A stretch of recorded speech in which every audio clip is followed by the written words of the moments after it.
Dear viewers, today in this video I am going to discuss about vasopressin. The reason for discussing this particular agent is based on my observation that this drug is used inappropriately in terms of its indication in intensive care unit. I am Dr. Sunil Garg from Essentials of Acute Care and a very good morning to you all. Additionally, we will discuss other important aspects of this medication which are relevant for us to know. In terms of indications of its use, it is most used as a second-line agent to norepinephrine in the management of septic shock. Here the drug is usually given as a fixed, non-titrable dose of 0.03 unit per minute.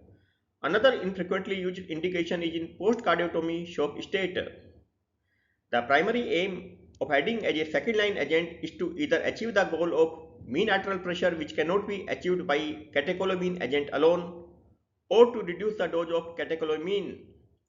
Here it is important to understand that it is given only for vasodilatory shock state, not for vasoconstrictive shock state. So if a patient of late septic shock who is in vasoconstrictive state, this agent should not be prescribed. Its vasoconstrictive effect peaks within 15 minutes of continuous intravenous infusion and effect subsides within 20 minutes of termination of infusion. For the vasopressor effects, it stimulates V1 receptor and increases systemic vascular resistance, thus mean arterial pressure.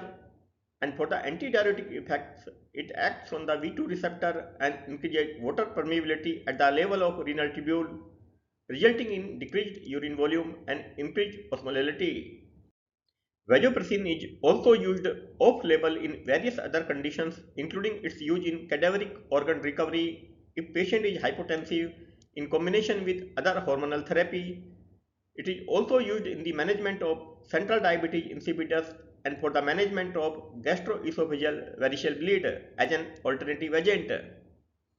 If it is used for the GI varices, it should be given in the highest effective dose and should be given concurrently with nitroglycerin to prevent ischemic complications.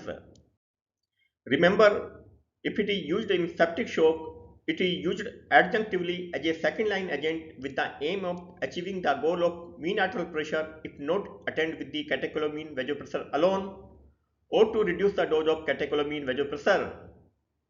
It should never be used as the sole agent in the management of septic shock.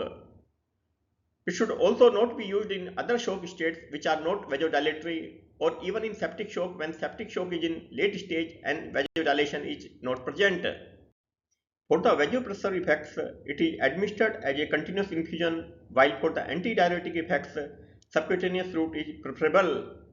Intravenous infusion can be used as a fixed dose, as usually in septic shock, or titrable, as in other conditions. The primary concern with its use is the risk of extravasation injury, leading to tissue necrosis. Therefore, the preferable route of administration is via the central venous access. Once extravasation occurs, it should be managed appropriately and effectively. In addition to extravasation injury, other risks associated with its use include ischemic injury leading to limb ischemia, mesenteric ischemia, or the coronary ischemia. Decrease in cardiac output, bradycardia, hyponatremia, and risk of hemorrhage are other important considerations. The use of vasopressin is not entirely safe. Patients should be monitored for serum and urine sodium, urine output, fluid intake and output, blood pressure, heart rate, and for the digital or the extremity perfusion.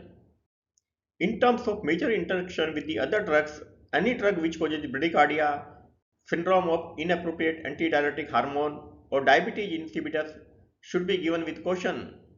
Here I finish my presentation. Thanks for watching this video and please do not forget to subscribe to this channel and see you again with my next video on some very interesting topic. Till then, bye.